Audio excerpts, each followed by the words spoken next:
இன்றைக்கி நம்ம ஐஷு சமையலில் பார்க்க போகிறது ஒரு வைரலாக போயிட்டுருந்த மாங்காய் சட்னி. இதை வந்து இந்த சீசனில் பண்ணலன்னா வேறு எந்த சீசனில் பண்ணுறது? மாங்காய் சீசன் வரும்போதே இந்த மாதிரி சட்னிலாம் ட்ரை பண்ணுங்கள். ஒரே மாதிரி சட்னி எப்பவும் சாப்பிடாமல் இந்த மாதிரி டிஃப்ரெண்ட்டாக ட்ரை பண்ணி பாருங்கள். இதுக்காக வந்து ஒரு பேனில் 1 டேபிள் ஸ்பூன் அளவுக்கு எண்ணெய் சேர்த்துருக்கேன். 2 தக்காளி வந்து இந்த மாதிரி பாதியாக கட் பண்ணி சேர்த்துருக்கேன். அதுக்கப்புறம் பாதி மாங்காய் வந்து 2ஆக கட் பண்ணி இந்த மாதிரி சேர்த்துருக்கேன். சேர்த்துக்கப்புறம் வந்து ஒரு பச்சை மிளகாய் சேர்த்துருக்கேன். ஒரு 5 பால் அளவுக்கு பூண்டு சேர்த்துருக்கேன். உங்களுக்கு காரம் நல்லா வேணும்னா நீங்கள் வந்து இன்னும் 2 பச்சை மிளகாய் கூட நீங்கள் எக்ஸ்ட்ரா யூஸ் பண்ணிக்கலாம். அதுக்கப்புறம் இது நல்லா வதங்க விடுங்க. மூடி போட்டு மூடிங்கன்னா நல்லா வதங்கி வந்துடும். இப்போது இந்த கன்சிஸ்டன்சி வர அளவுக்கு நல்லா வந்து வதக்க விட்டுருங்க.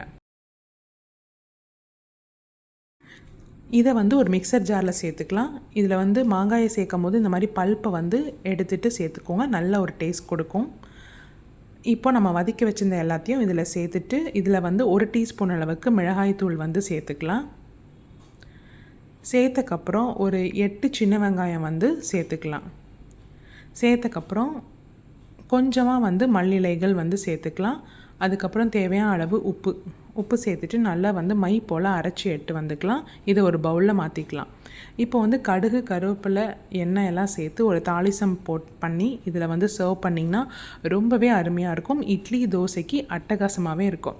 இதே மாதிரி அளவுகளோடு நீங்களும் ட்ரை பண்ணிவிட்டு எப்படி இருக்குன்றதை கமெண்ட் செக்ஷனில் சொல்லுங்கள்.